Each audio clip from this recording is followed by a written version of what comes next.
నమస్తే, welcome to ATV. నేను మీ Ravi.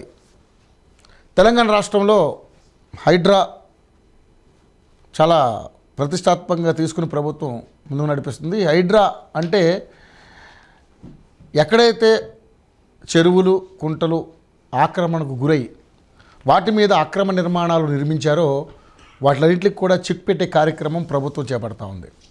So నిజంగానే మరి గత 10 ఏళ్లలో ఎందుకు ఇటువంటి ప్రక్రియ అంతకుముందు ఉన్నటువంటి గవర్నమెంట్ ఏదైతే కేసీఆర్ గారు గవర్నమెంట్ ఎందుకు చేయలేదు, ఇప్పుడు రేవంత్ రెడ్డి దీన్ని ఎందుకు ప్రతిష్టాత్మకంగా తీసుకుని చేస్తున్నారు అంటే, వర్షాలు విపరీతంగా పడడం వల్ల హైదరాబాద్ అనేది ఒక సముద్రంలా మారిపోతుంది. ఎందుకంటే పడ్డ నీరంతా కూడా ఎక్కడికి వెళ్ళలేని పరిస్థితి, అన్ని నాళాలు, చెరువులు అన్నీ మునిగిపోయి అవి ఇళ్లల్లో కూడా వచ్చేసే పరిస్థితి ఏర్పడుతూ ఉంది. సో ఈ పరిస్థితి, ఈ దుస్థితి హైదరాబాద్ ఎందుకు వచ్చిందంటే, చెరువులు, కుంటలు, నాళాలు కూడా ఆక్రమించి అక్రమ నిర్మాణాలు నిర్మించడం వల్ల ఈ పరిస్థితి వచ్చింది. సో సస్యశ్యామలంగా ఉండాల్సిన హైదరాబాదు, ఎందుకంటే గతంలో నవాబులు పరిపాలించినటువంటి ఈ హైదరాబాదు అనేక రకాల చెరువులకి, అనేక రకాలైన పార్కులకి నిలయంగా ఉండేది. చాలా ఉద్యానవనాలు, అద్భుతమైనటువంటి వాతావరణం ఉండేది. ఇప్పుడు అదంతా కరువు అయిపోయి మొత్తం అంతా కూడా ఎక్కడ పడితే అక్కడ కన్స్ట్రక్షన్స్, అడ్డమైన కన్స్ట్రక్షన్స్ అన్నీ కట్టేస్తూ ఉన్నారు. సో మరి ప్రభుత్వం తీసుకున్నటువంటి ఈ నిర్ణయం ఎవరికి కంటకంగా మారింది, ఎవరికి మరి ఇంపుగా మారింది అనేది చాలా రకరకాల సర్వత్రా అన్ని రకాలుగా అందరి దగ్గర నుంచి కూడా విమర్శలు కూడా వస్తూ ఉన్నాయి, అలాగే ప్రశంసలు కూడా వస్తూ ఉన్నాయి. సో మన ముందు ఇప్పుడు హైకోర్టు అడ్వకేట్ సుంకర నరేష్ గారు ఉన్నారు. ఎందుకంటే లీగల్గా కొన్ని పాయింట్లు ఆయనతో మనతో డిస్కస్ చేస్తారు. నిజంగానే హైడ్రా వల్ల నిజంగానే ఉపయోగాలు ఉన్నాయా అనేది సార్ని అడిగి తెలుసుకునే ప్రయత్నం చేద్దాం. సార్ నమస్తే అండి. నమస్తే అండి. సార్, నిజంగానే ఇప్పుడు నిర్మాణాలు అక్రమంగా కట్టుంటే వాటి పరిస్థితి ఈరోజు కూల్చేస్తూ ఉన్నారు. మనం కన్వెన్షన్ తీసుకున్నాం. నాగార్జున గారు 2010లో పర్మిషన్లు తీసుకుని ఆ చెరువుని కట్టగా కట్టి అక్కడంతా కొంత పూర్తి చేసి ఆ చెరువును కొంచెం ఆక్రమించి అక్కడ కన్వెన్షన్ అనే అద్భుతమైనటువంటి ఒక సెంట్రలైజ్డ్ ఏసీకి సంబంధించిన ఒక ఫంక్షన్ హాల్ని నిర్మించడం జరిగింది. సో ఈరోజు వితౌట్ పర్మిషన్ హైడ్రా వెళ్ళి దాన్ని మొత్తం నేలమట్టం చేసేసింది. అదే కాకుండా చాలా రకాల అపార్ట్మెంట్లు కావచ్చు, అక్రమ కట్టడాల బిల్డింగ్లు కావచ్చు, అన్నీ కూడా కూల్చుకుంటూ వెళ్ళిపోతా ఉంది. సో ఏంటి సార్ నిజంగా దీనివల్ల మరి ప్రభుత్వానికి కానీ లేకపోతే ప్రజలకు కానీ ఎటువంటి రిజల్ట్ వచ్చే అవకాశం ఉంది? హైడ్రా వెల్కమింగ్ సిచ్యువేషన్ అండి. అంటే అక్రమాలు చేసి ఎవరైతే గనక బిల్డింగ్స్ కట్టారో వాటిల్ని డిమాలిషన్ చేయడం అనేది వెల్కమింగ్ సిచ్యువేషన్. ఎందుకంటే ఇప్పటి వరకు ప్రభుత్వాలు అన్నీ కూడా బడాబాబుల్ని బెదిరించి డబ్బులు వసూలు చేసి పక్క జరిగిపోయిన పరిస్థితులే తప్ప డేర్గా ముందుకు వచ్చి కూలగొట్టడం అనేది సరే. దాని తర్వాత పరిస్థితి ఏం జరుగుతుంది ఏంటి అనేది ముందుగా మనం ప్రశ్నిస్తాము. దాంట్లో ఎటువంటి డౌటు లేదు. ఇప్పుడున్న పరిస్థితి అయితే మాత్రం పడగొట్టాల్సిందే. ఎటువంటి వ్యక్తి అయినా కూడా పడగొట్టాల్సిందే. దాంట్లో ఎటువంటి డౌటు లేదు. చెరువుల్ని ఆక్రమించి నిర్మాణాలు చేస్తే ఈరోజు వర్షాలు కులిచినప్పుడు చిన్న చిన్న పిల్లలు డ్రైనేజీల్లో మునిగిపోయి చచ్చిపోతే దిక్కులేదండి. 10 సంఘటనలు జరిగినాయి హైదరాబాద్లో. ఈరోజు రోడ్ల మీద వెళ్తున్నప్పుడు రోడ్ల మీద నీళ్లు నిలబడిపోయి వాహనదారులు ఎటువంటి పరిస్థితి, కొట్టుకుపోతున్నటువంటి పరిస్థితి ఉంది. ఆ నీళ్ళన్నీ ఎక్కడికి పోవాల్సిన నీళ్ళు ఎక్కడికి వస్తున్నాయి? చెరువుల్లోకి, కట్టల్లోకి, కుంటల్లోకి, చికనంలోకి పోవాల్సిన నీళ్లు ఈరోజు రోడ్ల మీదకి వస్తున్నాయి. ఎందుకు అంటే కనుక అవి ఆక్రమణ గురైనాయి కాబట్టి. సో హైడ్రా అనేది ఏర్పాటు చేయడం జరిగింది. GOMS నెంబర్ 99 19/7/2024 తారీఖున. ఈ జీవో ప్రకారం ఏంటి అని అంటే కనుక ఏవైతే కనుక ప్రభుత్వ ఆస్తులు ఉన్నాయో మేడ్చల్ మల్కాజ్గిరి జిల్లా కానీ, హైదరాబాద్ కానీ, రంగారెడ్డి కానీ, సంగారెడ్డి కానీ, అంటే అవుటర్ ORR వరకు ఈ GHMC టెరిటోరియల్ లిమిట్స్ ఏదైతే ఉందో ఈ లిమిట్ వరకు ఆక్రమణకు సంబంధించి చెరువులు కానీ, కుంటల మీద కానీ ఎవరైనా ఆక్రమణలు చేసి నిర్మిస్తే దాన్ని కూలగొట్టామని, అదేవిధంగా పార్కులు, లేఅవుట్లు, ఓపెన్ స్పేస్లు, ప్లే గ్రౌండ్లు, లేక్స్, నాలాసు, అలానే ల్యాండ్ పార్సిల్స్, రోడ్స్, క్యారేజ్ వేస్, ఫుట్పాత్స్ వీటిలన్నీ కూడా ఆక్రమణకు గురైతే వీటిని కూడా కాపాడమని ఈ హైడ్రా విధి విధానాలని చెప్పని ఈ జీవో అనేది చెప్పడం జరుగుతుందండి. అందులో భాగంగానే ఈ యొక్క కూల్చివేతలు అనేది జరుగుతున్నాయి. సో ముఖ్యంగా చూసుకుంటే మన నిర్మాణాలకు సంబంధించి అప్పుడు పర్మిషన్లు ఇచ్చినటువంటి అధికారుల పరిస్థితి ఏంటి, వాళ్ళని ఏ విధంగా మరి ప్రభుత్వం ట్రీట్ చేస్తుంది? ఈ జీవోలోనే క్లియర్గా మెన్షన్ చేయడం జరిగిందండి. 7.1 పారాగ్రాఫ్లో రోమన్ 5లో to take penal action on the violations in connection to so అని చెప్పని ఉంది. అయితే ఇక్కడ ఎవరైతే కనుక ఆక్రమణలకి చేశారో వాళ్ళ మీద పెనల్ యాక్షన్ చేయండి అని చెప్పి అని ఉంది. మనం మాట్లాడుకోవాల్సిన విషయం ఏంటి అంటే కనుక ఒక చెరువు మీద కానీ ఒక ప్రభుత్వానికి సంబంధించిన భూమి ఏదైనా కానీ అది ఏ రకమైన భూమి అయినా ఉండొచ్చు, చేసినప్పుడు దానికి కారకులు ఎవరుగా ఉంటారండి? సంబంధించిన అధికారులు ఉంటారు. అది తహసీల్దార్ కావచ్చు, డీసీ కావచ్చు, ఇరిగేషన్ ఏఈ కావచ్చు, ఎవరైనా కావచ్చు, జిహెచ్ఎంసీ ఆఫీసర్ అయి ఉండొచ్చు, ఎవరైనా కావచ్చు. సో వాళ్ళ యొక్క ప్రోద్బలము, వాళ్ళ యొక్క శాంక్షనింగ్ లెటర్లు లేకోకుండా అనుమతులు అయితే రావు, అంతే కదండి. సో వాటిని బేస్ చేసుకునే కదా ఈ బిల్డర్లు కానీ లేదంటే ఓనర్స్ కానీ కట్టేది. మరి ఈరోజు ఆక్రమణ అని చెప్పి బిల్డింగ్ కొట్టేస్తున్నారు, వెల్కమింగ్ సిచ్యువేషన్. మరి దానికి కారకులైన వాళ్ళందరి మీద కేసులు పెట్టాలి కదా, కేసులు పెట్టాలి, వాళ్ళని ప్రాసిక్యూట్ చేయాలి. ఓకే, చేయాలి. సో 100% ఈ డిమాండ్ ప్రజల నుంచి లేవనెత్తాలి. వెల్కమింగ్ సిచ్యువేషన్ అని ఏదైతే కనుక తప్పట్లు కొట్టి ఆహా ఓహో అంటున్నారో రేపు పొద్దున మీళ్ళు కూడా కొడతారు, కొట్టాల్సిందే. అటువంటప్పుడు ఆ దానికి కారకులైన అధికారిని, అందుకు సంబంధించిన రాజకీయ నాయకుడు, ఎమ్మెల్యే అయితే ఎమ్మెల్యే, ఎంపీ అయితే ఎంపీ, ఎమ్మెల్సీ అయితే ఎమ్మెల్సీ, ఎవడైతే వాడి మీద కూడా కేసులు బుక్ చేసి 100% ఇన్ని రోజులు ప్రభుత్వం ఏదైతే గనక ఆదాయాన్ని కోల్పోయిందో వాటి అంతటిని కూడా నాట్ ఓన్లీ అక్రమదారు, దానికి సహకరించిన వాళ్ళందరి దగ్గర నుంచి కూడా రికవర్ చేయాలి.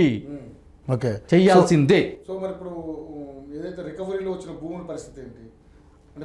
ఆబ్వియస్లీ ఇక్కడ 45 ఎకరాలు సేకరించామని చెప్తుంది ప్రభుత్వం. సేకరించాము అని అంటే కనుక డస్ మీన్ దట్ ఏంటి అంటే కనుక ఆక్రమణలకి గురైన బిల్డింగ్ అంటే బిల్డింగ్లు కట్టి దాన్ని కూల్చేసిన తర్వాత ప్రభుత్వం టేక్ ఓవర్ చేసిందని చెప్పి కదా అర్థం, రైట్? ఎన్ కన్వెన్షన్ తీసుకుంటే మరి ఆల్రెడీ అది 3.5 ఎకరాలు, మొత్తం 10 ఎకరాలు అయితే కనుక అప్రాక్స్ 3.5 ఎకరాలు ఉంది. ఆ 3.5 ఎకరాలు కూడా ఇప్పుడు ప్రభుత్వం ఏం చేయాలంటే కనుక అక్కడ ఒక ఫెన్సింగ్ కొట్టి అక్కడ బోర్డు పెట్టాలి, this land belongs to so and so lake అని చెప్పి.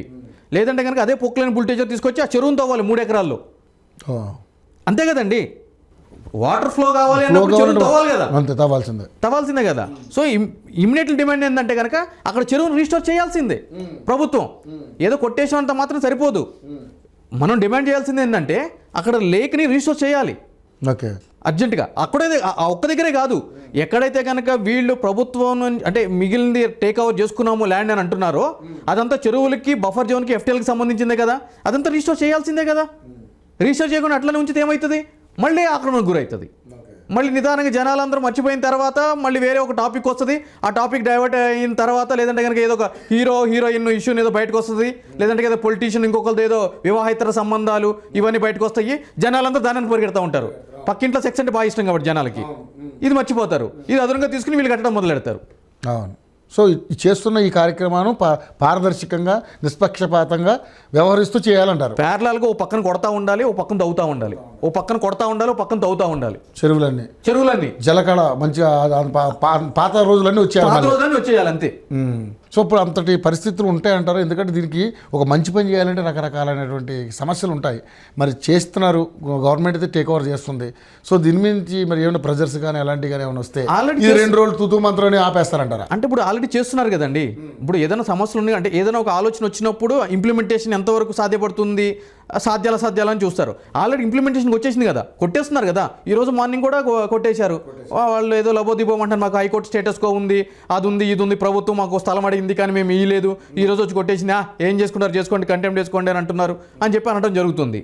సో ఆబ్వియస్లీ పని మొదలుపెట్టింది కాబట్టి ఆ చేసే పని ఏదో పరిపూర్ణంగా చేస్తే బాగుంటుంది కదా అని చెప్పని అంటున్నాం.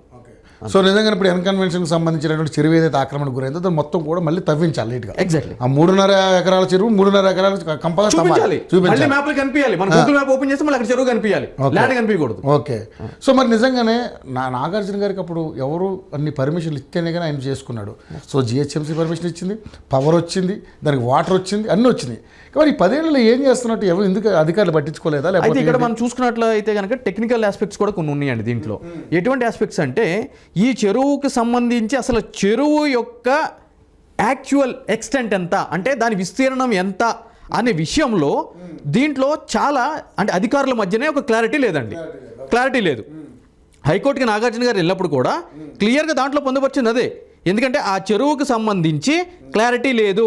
ఒక దగ్గరేమో ఆ చెరువు 29 ఎకరాల 24 గుంటలు అని చెప్పి చెప్పబడుతుంది ఒక దగ్గర. అంటే ఒక అధికారి ఒక కోర్టు ముందు వేసినప్పుడేమో 29 ఎకరాల 24 గుంటలు అని చెప్పి చెప్తున్నాడు. ఇంకొక దగ్గరేమో 20 ఎకరాల 7 గుంటలు అని చెప్పి చెప్తున్నాడు సర్వే నెంబర్ 36. సో దీనికి సంబంధించి ఈ చెరువు యొక్క విస్తీర్ణం అసలు ఎంత ఉంది ఏంటి అని చెప్పి సివిల్ కోర్టుకి వెళ్ళడం జరిగింది. సివిల్ కోర్టులో ఇంకా అది పెండింగ్ ఉండడమే జరిగింది. అది అక్యురేట్గా 29 ఎకరాల 24 గుంటలా లేదు అంటే కనుక 20 ఎకరాల 7 గుంటలా అనేది అధికారుల మధ్య కోఆర్డినేషన్ లేదు. ఓకే, అంటే హైకోర్టులో కూడా వాళ్ళు సబ్మిట్ చేసింది, వాళ్ళు చెప్పింది కూడా అదే. ఓకే, ఒక కోర్టులో ఒకలాగా చెప్తున్నారు, ఇంకో కోర్టులో ఒకలాగా చెప్తున్నారు. సో ప్రభుత్వ విభాగాల మధ్య సఖ్యత లేదు. అంటే ఒక ఇరిగేషన్ డిపార్ట్మెంట్ కావచ్చు, ఒక రెవెన్యూ డిపార్ట్మెంట్ కావచ్చు, ఒక ఫారెస్ట్ డిపార్ట్మెంట్ కావచ్చు, ఒక మున్సిపల్ డిపార్ట్మెంట్ కావచ్చు. అంటే ఈ డిపార్ట్మెంట్స్ అన్నీ కలిసినప్పుడు అసలు ఈ యొక్క సర్వే నెంబర్కి సంబంధించి అది ప్రభుత్వ భూమి అయితే కనుక ఎటువంటి భూమి, ఆ నేచర్ ఆఫ్ ప్రాపర్టీ ఏంటి, దాని ఎక్స్టెంట్ ఏముంది అనేది ఒక ప్రాపర్ రికార్డు వాళ్ళు సబ్మిట్ చేయలేకపోతున్నారు. ఒకవేళ ఉన్నా కావాలని చెప్పి ప్రైవేటు వ్యక్తులకి లబ్ధి చేకూర్చడానికి, వాళ్ళకి గ్రౌండ్ కల్పించడానికి వాళ్ళు ఈ విధంగా చేస్తున్నారనే డౌట్స్ కూడా ఉన్నాయండి నాకు. సో గత ప్రభుత్వంలో పర్మిషన్లు అనవసరంగా ఇచ్చి ఇవన్నీ దురాఘాతాలకి కారణమయ్యారు. Yes, exactly. సో ఇవన్నిటికి చెక్ పెట్టే కార్యక్రమం ఉంది. కానీ ఇక్కడ ప్రభుత్వం దగ్గర నుంచి అదే ప్రతిపక్షాల నుంచి కానీ వేరే ఇంకా ఇతర సంఘాల నుంచి కానీ వస్తున్నటువంటి అంశం ఏంటంటే, ఇదే కాంగ్రెస్ ప్రభుత్వంలో ఉన్న ఎంపీలు కానీ ఎమ్మెల్యేలు కానీ మినిస్టర్లు కానీ వాళ్ళకు కూడా విలాసమైనటువంటి భవనాలు ఉన్నాయి. అవి కూడా శాటిలైట్ చిత్రాలు తీసి చూపించి మరి చెప్తున్నారు. పొంగులేటి శ్రీనివాసరెడ్డి గారు కావచ్చు, అదేవిధంగా పట్నం మహేందర్ రెడ్డి గారు కావచ్చు, ఇంకా చాలామంది వాళ్ళకు సంబంధించినటువంటి చెరువులను ఆక్రమించుకుని అద్భుతమైనటువంటి బిల్డింగ్లు కట్టారు. సో వాటి పరిస్థితి ఏంటి? ఇది కేవలం ప్రతిపక్షాలకేనా, లేకపోతే ప్రతిపక్షాలు సపోర్ట్ చేసిన వాళ్ళకేనా, అధికార పక్షంలో ఎవరికి వర్తించవా అనేది వాళ్ళ ప్రధానమైన డిమాండ్. సో ఏమంటారు? మీరు చెప్పిన దానికి ఇంకొద్దిగా యాడ్ అని నేను ఏం చేస్తాను అంటే కనుక, ఓల్డ్ సిటీలో అక్బరుద్దీన్ సంబంధించిన మెడికల్ కాలేజీ శాటిలైట్ వ్యూ కూడా గత 2-3 రోజుల నుంచి వాట్సాప్ యూనివర్సిటీలో సర్క్యులేట్ అవుతుంది. దానికి సంబంధించి కూడా పలు టీవీ ఛానల్స్ కథనాలు కూడా ప్రచురించినాయి. ఓల్డ్ సిటీకి వెళ్ళి కోలుకొట్టే దమ్ముందా అని చెప్పుకొని కూడా, అంటే మీరు చెప్పిన దానికి అదనం. అయితే నేను ఏమంటున్నాను అంటే కనుక, ప్రజాస్వామ్యంలో మన రాజ్యాంగంలో ప్రతిదీ కూడా ఒక ప్రొసీజర్ వేలో జరగాలి. నిజంగా కూడా ఆ విధంగా ఎవరైతే కనుక ఆరోపణ చేస్తున్నారో, అంటే అధికార ప్రభుత్వంలో ఉన్న వాళ్ళకి కూడా ఉన్నాయి అని చెప్పి ఆ మ్యాప్స్ రికార్డ్స్ తోటి ఒక హైడ్రాకి ఒక కంప్లైంట్ ఇచ్చి, మేము కంప్లైంట్ ఇచ్చినా కూడా వీళ్ళు యాక్షన్ తీసుకోలేదు అని చెప్పి మీడియా ముందుకు వస్తే నిజంగా ఆ హైడ్రా యొక్క పనితీరుని మనము తప్పుపట్టచ్చు. అట్లా జరిగింది లేదు అప్పుడు వరకు. ఇప్పుడు నాగార్జున గారు ఎన్ కన్వెన్షన్ గురించి సాక్షాత్తు సినిమాటోగ్రఫీ మినిస్టర్ కోమటిరెడ్డి వెంకటరెడ్డి గారు ఒక కంప్లైంట్ ఇచ్చారు హైడ్రాకి. అంతకుముందు రేవంత్ రెడ్డి గారు కూడా దాని మీద మాట్లాడారు. హైడ్రా ఫామ్ అయిన తర్వాత గురించి మాట్లాడుతున్నారు. ఫామ్ అయిన తర్వాత ఆయన ఇచ్చారు. అదేవిధంగా లోకల్లో ఉన్న కొంతమంది రెసిడెంట్స్ కూడా ఇచ్చారు. సో కాబట్టి ఒక ప్రాపర్ ప్రొసీజర్ ప్రకారము దానికి కావాల్సిన మ్యాప్స్ అవన్నీ కంప్లైంట్ లో మెన్షన్ చేస్తే దాని ప్రకారం చర్య తీసుకున్నామని చెప్పని అంటున్నారు. అసదుద్దీన్ ఓవైసీకి సంబంధించి ఆస్తుల మీద కూడా మనం ఎవరైనా కంప్లైంట్ ఇస్తే చేస్తారంటారా? ఎగ్జాక్ట్లీ, అవన్నీ కూడా మెన్షన్ చేసుకుంటా అది క్లియర్ గా దీంట్లో పొందుపరిచి ఉంది అని చెప్పి ఆన్ రికార్డ్ ప్రొడ్యూస్ చేసి కంప్లైంట్ తీసుకొచ్చి మన మీడియా ముఖంగా వచ్చి మేము ఇచ్చాము, లెట్ ఇట్ బి చూద్దాము, దీని మీద చర్య తీసుకుంటారో లేదో అని చెప్పి చూస్తే ఒక వారం రోజు 10 రోజులు ఆగిన తర్వాత ఎటువంటి చర్యలు లేవనుకోండి, 100% హైడ్రామా అని చెప్పి మనమే చెప్దాం. ఓకే, కానీ ఇక్కడ శాంతి భద్రతల ఇష్యూ తలెత్తే అవకాశం ఉంటుంది. ఎందుకంటే ఓల్డ్ సిటీ ఉందాక మీరే మామూలుగా అంటే అయితే పాత బస్తీకి వెళ్ళి వాళ్ళ ఆస్తుల మీద చేసే దమ్ముందా ఈ ప్రభుత్వానికి అంటే నిజంగా అటువంటి పరిస్థితులు ఉన్నాయంటారా? 2000 అంటే తెలంగాణ రాష్ట్రం ఏర్పడే ముందు కిరణ్ కుమార్ రెడ్డి గారు ఆపద్ధర్మ ముఖ్యమంత్రి కింద ఉమ్మడి రాష్ట్రానికి అయ్యారు, అవునా? అప్పటి వరకు కూడా ఇద్దరు బ్రదర్స్ అసదుద్దీన్ కానీ అక్బరుద్దీన్ కానీ ఎన్నో కేసుల్లో ముద్దాయిగా ఉన్నప్పుడు సాక్షాత్తు పోలీసులు అబ్స్కాండింగ్ అని చూపించారు. 10-12 సంవత్సరాలు వాళ్ళు అసెంబ్లీలో మాట్లాడతారు, టీవీలో మాట్లాడతారు, ఆన్ రికార్డ్ మాత్రం అబ్స్కాండింగ్ అని ఉంటుంది. కిరణ్ కుమార్ రెడ్డి గారు సీఎం అవగానే వాళ్ళిద్దరు లోపలికి వెళ్ళారు, సంగారెడ్డి జైలుకి పోయారు కదండి. మరి అప్పుడు శాంతి భద్రతల సమస్యలు తలెత్తలేదంటారా? మరి అది ఎట్లా జరిగింది? అంటే చేయాలి అనే చిత్తశుద్ధి ఉంటే ఎట్లా చేయొచ్చు. ఓకే, కానీ ఎందుకంటే ఇక్కడ వాళ్ళు కూడా సవాల్ చేస్తున్నారు. ఏదైతే హుస్సేన్ సాగర్కి సంబంధించినటువంటి చుట్టుపక్కల అది కూడా బఫర్ జోన్ పరిధిలోనే ఉన్నాయి, అవి కూడా తర్వాత ఫుల్ ట్యాంక్ లెవెల్ సంబంధించినటువంటి ఇష్యూలోనే ఉన్నాయి కాబట్టి మరి అక్కడ కట్టడాలు కూడా కూల్ చేస్తారా? ఇప్పుడు ఆయన రోడ్డు వెంపటి తిరిగే పొలిటీషియన్ కాదు కదండి, యూకేలో చదువుకుని వచ్చాడు, హై ఎడ్యుకేటెడ్ పొలిటీషియన్ ఆయన, ఎంపీ, ఒక లెగసీ ఉంది. ఆయన కూడా బట్టకాల్చి మేదేస్తాను నేనైతే అంటగాగుతాను అంటే కనుక నడవది కదా ఈ ప్రజాస్వామ్యంలో. ఒక కంప్లైంట్ ఇవ్వమని చెప్పండి. ఆ జిహెచ్ఎంసీకి సంబంధించిన డాక్యుమెంట్ ఏదైతే ఉందో దాంతో హైడ్రా ముందు ప్రొడ్యూస్ చేయమని చెప్పండి. వాళ్ళే కాదు, ఇప్పుడు బీఆర్ఎస్ వాళ్ళు కూడా అంటున్నారు బుద్ధ భవనం అదే ఏరియాలో ఉంది, దాన్ని కూడా కూల్చాలి కదా అంటున్నారు. కూల్చాలి. ఇది రాజకీయంగా వాళ్ళ యొక్క పొద్దు గడుపుకోవడానికి చేసే వ్యాఖ్యలండి ఇవన్నీ. మనం ఏమనాలి అని అంటే కనుక మీరు నిజంగా అంత చిత్తశుద్ధి ఉంటే ఆ సంబంధించిన డాక్యుమెంట్స్ అవన్నీ కూడా హైడ్రా ముందు ప్రవేశపెట్టి మీడియా సుముఖంగా మీరు మాట్లాడండి. మేము కంప్లైంట్ ఇచ్చాము, చూద్దాము ఎంతవరకు చేసుకుంటారని చెప్పి. అప్పుడు సామాన్య ప్రజలకు కూడా అర్థమవుతుంది కదండి, అర్థమవుతుంది కదా. ఇప్పుడు ప్రజలు ఎట్లాంటి వాళ్ళు, ఎవడైతే చెప్తే అదే పట్టుకుని బ్రాండ్ పట్టుకుని తిరుగుతూ ఉంటారు. అవును అది కోల్చొచ్చుగా, అవును అది కోల్చొచ్చుగా అంటారు. లేదు ఇది కోల్చుకోవద్దు అంటే అవును అది కోల్చుకోవడం కదా, అది కోల్చుకోవడం కూడా. మనం ఎటు డైవర్ట్ చేస్తే డైవర్ట్ అవుతారండి ప్రజలు. నిజాలు తెలియదు కాబట్టి వాళ్ళకి అంత విచక్షణ జ్ఞానం లేదు కాబట్టి, రైట్. సో మనం అయితే కనుక కొంత గొప్ప విజ్ఞానవంతులము, కొద్ది గొప్ప చదువుకున్నాము, ఒక ప్రొమినెంట్ జర్నలిజంలో కొన్ని సంవత్సరాల ఎక్స్పీరియన్స్ మీకు ఉంది, బీయింగ్ అన్ అడ్వకేట్గా కొన్ని సంవత్సరాల ఎక్స్పీరియన్స్ నాకు ఉంది. సో మనకు తెలుసు what is wrong and what is right అని చెప్పని. మనం కూడా అట్లా మాట్లాడకూడదు కదా. ఓకే. సో అదే అంటే వాళ్ళు ఎలిగేషన్ చేస్తూ ఉన్నారు ఇలాంటివన్నీ, కానీ బట్ వాటి నిజంగానే ఎంతవరకు అంటే మీరు అన్నట్టుగానే ఒక కంప్లైంట్ అంటే వెళ్తే ఏమో దాని మీద కూడా యాక్షన్ తీసుకునే అవకాశం చూద్దాం. మనం కూడా తెలుసుకున్న ఆతృత నాకు కూడా ఉంది. ఓకే, నిజంగా కోల్గొడతారా లేదా అని చెప్పని. ఓకే. సరే, ముఖ్యంగా చూసుకుంటే ఈ 311 జీవో ఏంటి సార్ ఇష్యూ? అంటే ఇది 311 జీవోని రద్దు చేశారా లేకపోతే ఇంకా కంటిన్యూ చేస్తున్నారు? 311 జీవోకి సంబంధించి జంట జలాశయాలని పరిరక్షించడానికి అప్పటి గత ప్రభుత్వాలు ఉస్మాన్ సాగర్, హిమాయత్ సాగర్ ఎగ్జాక్ట్లీ గండిపేటకి సంబంధించి ఏవైతే ఉన్నాయో వాటి అంటే ఆ చుట్టుపక్కల ప్రాంతాల్లో ఆ యొక్క సరస్సులు, మంచినీటి సరస్సులు కాబట్టి మన హైదరాబాద్కి, వాటి పరిరక్షణ గురించి జీవో 311 అనేది తీసుకురావడం జరిగింది. అందులో ఏం పొందుపరిచి ఉంటుంది అని అంటే కనుక చుట్టుపక్కల కొన్ని మండలాన్ని ఆ యొక్క జీవోల పరిధిలోకి తీసుకురావడం జరిగింది. హెవీ ఇండస్ట్రీస్ కానీ, పెద్ద పెద్ద కన్స్ట్రక్షన్స్ కానీ, ఇల్లు కానీ కట్టడం నిషిద్ధం అని చెప్పాను అన్నది. అటువంటిది కట్టుకున్న ఏముంటే కనుక ఒక 25% ప్లేస్లో కట్టుకుని మిగిలిన 75%లో గ్రీనరీ అది మెయింటైన్ చేయాలని చెప్పి కొన్ని రిస్ట్రిక్షన్స్ అవన్నీ పెట్టడం జరిగింది. గత ప్రభుత్వం ఏం చేసింది అంటే కనుక మొదటిసారి అధికారంలోకి రావడానికి వచ్చే ముందు అది మేము వస్తే కనుక రద్దు చేస్తామన్నది, సంభవం అది చేయలేదు. దాని తర్వాత కిందటిసారి దాన్ని రద్దు చేయడం జరిగింది, దాన్ని కోర్టులో కూడా ఛాలెంజ్ చేయడం జరిగింది. అయితే ఇక్కడ మనం మాట్లాడుకోవాల్సిన విషయం ఏంటంటే కనుక ఈ హైడ్రా పరిధి ఆ గండిపేట అంటే ఈ 311 జీవో పరిధిలోకి వస్తుందా రాదా అని చెప్పి చాలామందికి సంశయం ఉంది. సో జీవో ప్రకారం చూసుకున్నట్లయితే కనుక జీవో 311 ఉందా లేదా అనేది సమస్య లేనే ఉత్పన్నం కాదు. అది ఎఫ్టీఎల్ బఫర్ జోనా ప్రభుత్వ ఆస్థ కాదా అనేదే మ్యాటర్. ఉంటే కొట్టేస్తారు ఇక్కడ, డెఫినెట్ ఉంటే అందులో డౌట్ లేకుండా కొట్టేస్తారు, ఎటువంటి అడ్డు లేదు. ఓకే. సో దీంట్లో రాజకీయ ప్రెజర్స్ కానీ రాగద్వేషాలు కానీ ఒకవేళ అడ్డు వస్తే ఏంటి సార్? మరి దీని మీద సర్వత్రా మళ్ళీ విమర్శలు వస్తాయి. ప్రభుత్వం మరే ఇతర చర్యలు చేపట్టినా కూడా ప్రజలు నమ్మే పరిస్థితి ఉండదండి. ఇటువంటి కార్యాచరణ మొదలెట్టకూడదు. ఏదో 2-3 రోజులు తతంగం అనిపించి చేసేది కాదు. నాకు చాలా మంది అంటే మన స్టూడియో ఫోన్ చేసినా కానీ బయట నుంచి వస్తున్నది ఏంటంటే ఈ రుణమాఫీ అనే అంశాన్ని డైవర్ట్ చేయడం కోసం దీన్ని తీసుకొచ్చారనేది. ఎన్ని రోజులు డైవర్ట్ చేస్తారండి? లెట్ us assume అనుకుందాం, ఎన్ని రోజులు డైవర్ట్ చేస్తారు? ఇప్పుడు ప్రజలైతే కనుక మర్చిపోయేది కాదు కదా. మా అయితే కనుక 4 రోజులు 5 రోజులు ఆల్రెడీ ఇప్పటికీ కొద్దిగా మర్చిపోతున్నారు. ఎన్ని రోజులు డైవర్ట్ చేస్తారు? అంటే ఏదో చెప్తా ఉంటారు ప్రతిపక్షాలు, అవన్నీ కూడా ఏదో మాట్లాడుతూ ఉంటారు. మనం చూస్తూనే ఉండాలి దీన్ని, అది ఎంతవరకు పని సామర్థ్యం ఉంటుంది ఏంటి అని చెప్పాలి. అది సో కేటీఆర్ గారి ఫామ్ హౌస్ విషయంలో కూడా జనవాడ రకరకాల ఇష్యూస్ వస్తున్నాయి. మొన్నటిదాకానేమో దాని మీద డ్రోన్ ఎగరేసినందుకు రేవంత్ రెడ్డి గారిని తీసుకెళ్లి జైల్లో పెట్టారు. సో మరి ఈ రోజున అడిగితే అది మాది, నా ఫ్రెండ్ది, నేను లీజుకి తీసుకున్నానని చెప్పి అంటున్నారు. సో ఏంటి దీని మీద ఏమనుకుంటున్నారు మీరు? దీని మీద ఆల్రెడీ కోర్టుకు వెళ్ళడం జరిగిందండి. వాళ్ళు ముందుగానే వెళ్తే కోర్టు కూడా జీవో ఎంఎస్ నెంబర్ 99 ఏ విధంగా అయితే ఉందో దాని ప్రకారం ముందుకు వెళ్ళండి, కానీ దాని ముందు చట్ట ప్రకారము ముందుకు వెళ్ళండి, వాళ్ళకి ఏమేమి పత్రాలు ఉన్నాయో అవన్నీ కూడా తీసుకురమ్మని చెప్పండి, వాటిని పరిశీలించండి, పరిశీలించిన తర్వాత కొట్టే ముందు నోటీసులు ఇచ్చి మీరు ముందుకు వెళ్ళండి అని చెప్పి కూడా ఆర్డర్ ఇవ్వడం జరిగింది కదండి. సో ఆ ప్రొసీజర్ నడుస్తుంది. ఏదైనా ఏదైనా ఉన్నా కూడా ఇక అది అక్రమ కట్టడం అంటే మాత్రం కూల్చేయడం కంపల్సరీ. సో ఒక లాయర్గా ఇది కంటిన్యూ అవుతుందని మీరు అనుకుంటున్నారా?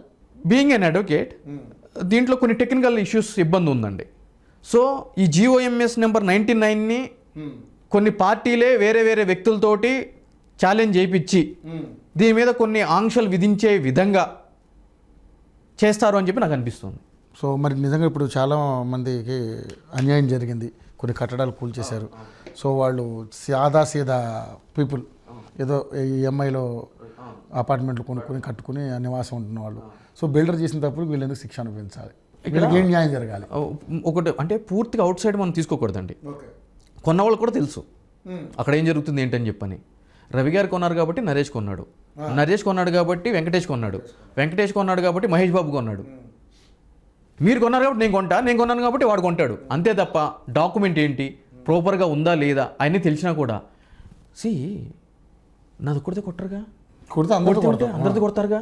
నాతో పాటు రవి గారు ఉంటారుగా, మహేష్ బాబు ఉంటాడు కదా, ఈయన ఉంటాడు కదా. ఈ ధోరణి పక్కన పెడితే, ఎందుకంటే అది ప్రతి ఒక్క సామాన్యుడి కళ అండి, సొంత ఇల్లు అనేది. అదే సార్, అదే రైట్. సో ఇటువంటప్పుడు ప్రతి ఒక్క పేపర్ కూడా క్షుణ్ణంగా పరిశీలించి తీసుకోవాలి. ఫర్ ఎగ్జాంపుల్ ప్రీ లాంచ్ ఆఫర్ల గురించి, అది అలా ప్రీ లాంచ్ ఆఫర్ అనేది విరుద్ధం, అటువంటి వాటికి మోసపోకూడదు నిజమే చాలా అని చెప్పి ఎన్ని ప్రకటనలు చేసినా అవును, తెల్లారు లేస్తే ఆ కంపెనీ ఎత్తిపోయింది, ఈ కంపెనీ ఎత్తిపోయింది, లబోదీపో అంటే రోడ్డున పడుతున్నారు. తప్పెవరిదంటారు? ప్రభుత్వంలో నియోపోలిస్ అనే ఒక ప్రాజెక్టు ఎకరం 100 కోట్లకో 110 కోట్లకో అమ్ముడుపోయినట్టు నాకు గుర్తు, కోకాపేట దగ్గర. ఈరోజు టైమ్స్ ఆఫ్ ఇండియా పేపర్లో చూడండి, అది మొత్తం అటర్ ఫాల్స్, దాని పర్మిషన్స్ రద్దు చేసే దిశగా అధికారులు ముందుకు వెళ్తున్నారని చెప్పని వచ్చింది. ఆల్రెడీ ప్రీ లాంచ్ ఆఫర్లు అన్నీ అమ్ముడిపోయినాయి, అక్కడ శంకుస్థాపన చేయలేదు. ఐటీ పీపుల్ అందరూ కూడా ఆల్రెడీ కొనేశారు అక్కడ. అదేమన్నా అంటే కొన్ని ఆర్టిఫిషియల్ టీవీ ఛానల్స్ని తీసుకుని వచ్చి ఇక్కడ కూర్చుంటే గండిపేట ఎదురుగా కనిపిస్తుంది, బోటింగ్ కనిపిస్తుంది, ఫిష్ ఇట్లా పైకి లేస్తుంది, మన ఇంట్లోకి వచ్చి పడుతుంది. ఈ సొల్లు ఆర్టిఫిషియల్ హైప్. దాన్ని చూసి ఐటీలో ఎట్లా ఉంటుంది, ఐటీలోనే కాదు సైకలాజికల్ గేమ్ ఎట్లా అనిపిస్తుంది. మా రవి గారు కొన్నారు బ్యూటిఫుల్ గండిపేట, అమ్మ నేను కూడా కొనాలి. పులిని చూసి నక్క వాతలు పెట్టుకుంది. అది పాపమని ఎవరిని అంటాం చెప్పండి. తెలియకుండా జరిగి మీరు ఇన్నోసెన్స్ మీకు తెలియకుండా ఏదైనా తప్పు జరిగింది అనుకోండి, అయ్యో పాప అనొచ్చు. తెలిసే కదా మీరు చేస్తున్నారని, గుండె మీద చేసుకుని చెప్పండి, మీకు తెలియదా? ఇన్ని రోజులు కొట్టింది, ఇప్పుడు కొడతాడేంటి? ఎలక్ట్రిసిటీ మీటర్ వచ్చింది, ట్యాక్స్ కడుతున్నాము, అన్నీ అయిపోయింది, మన పొజిషన్ వచ్చేసింది, బ్యాంక్ కూడా లోన్ ఇచ్చాడు. బ్యాంకు అధికారులు కూడా దీంట్లో తప్పిదం ఉంది, వాళ్ళు కూడా హ్యాండింగ్ లో ఉన్నారు. వాళ్ళందరికంటే పెద్ద దొంగలు, లోన్ శాంక్షన్ చేస్తారు, వాళ్ళు పెద్ద దొంగలు బ్యాంకు ఆఫీసర్లు. ఓకే, సో వాళ్ళు ప్రాపర్ డాక్యుమెంట్ వాళ్ళకి సబ్మిట్ చేయాలి కదా బ్యాంకర్స్, వాళ్ళకి అన్నీ తెలుసు. కానీ ఒక బిల్డర్ ఒక కన్స్ట్రక్షన్ చేసేటప్పుడు భారీ మొత్తంలో ఆస్తి చూపిస్తాడు కాబట్టి దాన్ని సపరేట్ చేసుకుంటా వాళ్ళు ఆ కక్కుర్తికి పడి కమిషన్లకి వాళ్ళు శాంక్షన్ చేస్తారు. సో నరేష్ గారు, నిజంగానే ఇప్పుడు ఈ ప్రాసెస్ కంటిన్యూ అవ్వాలంటే సరే అనేక రకాల ప్రెజర్స్ వస్తాయి, మనం అది ఎలాగో ఎక్స్పెక్ట్ చేస్తాం. కానీ నిజంగా ఇదంతా కనుక జరిగితే, అంటే తెలంగాణ రాష్ట్రం మొత్తం జరిగితే ఎన్ని వేల ఎకరాలు వెనక్కి వచ్చే అవకాశం ఉంటుంది అంటారు? చాలా పుష్కలంగా వస్తాయి, పుష్కలంగా, నో డౌట్ ఎట్ ఆల్. కాదు ప్రభుత్వం ఎన్ని రోజులు ఉంటుంది అనేది డౌట్ ఇక్కడ. అది తెలంగాణ మొత్తం ఈ విధంగా అంటే ఇది ఓన్లీ చెరువులకి కుంట్లకైనా ప్రభుత్వ ఆస్తులకి, పార్కులు, నాలాలు మొత్తం అన్ని ఇంతకు ముందు చదివినిపించినా కదండి, అన్ని కూడా పాత్వేలు, రోడ్స్ మొత్తం అన్ని ఫుట్పాత్లు కూడా ఆక్రమించేస్తారు, అన్ని కొట్టేయాలి. సో ఒక మంచి పరిపాలన అయితే రాబోతుందని అనుకుందాం. ఎందుకంటే నిజంగానే మరి ఈరోజు మనం చూస్తున్నాం, మొన్నబడ్డ వర్షాలకి ఎంత అతలాకుతలం, ప్రతి సంవత్సరం మనం ఎదుర్కొంటున్నాం సమస్య. అవునండి, అవును. మీరు అన్నట్టుగానే పిల్లలు నాళాలో పోతున్నారు, బాడీలు కూడా దొరకట్లేదు మనకి. సో ఏదైనా ప్రభుత్వం తీసుకున్నది అయితే మంచి కార్యక్రమం అనుకోవాలి. సో దీనికి కరెక్ట్గా చేస్తున్నారు లేదనేది రైట్ వేలో చూస్తే తెలుస్తుంది. ఇప్పుడే పుట్టింది కాబట్టి బేబీ, తొందరపడి మనం నిర్ణయం ప్రకటించడం అనేది తొందరపడి చర్య అవుతుంది. ఇంకొక నెల రోజులు చూసిన తర్వాత అప్పుడు మనం దీని మీద ఫుల్ డిస్కషన్ పెట్టచ్చు. ఒక అడ్వకేట్గా దీన్ని మీరు సమర్థిస్తున్నారా? సమర్థిస్తున్నాను. ఓకే, కానీ కంటిన్యూ అవ్వాలి. మధ్యలో డ్రాప్ అవ్వకూడదు. రైట్ సార్, చూద్దాం, మనం కూడా వెయిట్ చేద్దాం. నిజంగా ఇది మంచిదే అయితే మరి అలా అయితే వాళ్ళు రాగద్వేషాలు కాటి కాకుండా వాళ్ళ తప్పు చేసినా కూడా, ఏ పార్టీ తప్పు చేసినా కొట్టేయాలి, మొత్తం కొట్టేయాలి. సో థ్యాంక్ యూ నరేష్ గారు, థ్యాంక్ యూ సో మచ్ అండి, thank you so much. So అది పరిస్థితి. హైడ్రామా అని కొంతమంది క్రియేట్ చేస్తున్నప్పటికీ కూడా ఇది పారదర్శకంగా చేస్తున్నారు కాబట్టి ఎంతవరకు వెళ్తుందో చూద్దాం. ఇది నిజంగా జరిగితే ఒక అద్భుతమే అనుకోవాలి. సో చూద్దాం, వేచి చూద్దాం ఇంకా ఎన్ని ఎకరాలు మనం వెనక్కి తీసుకోగలం అనేది. Vote studio.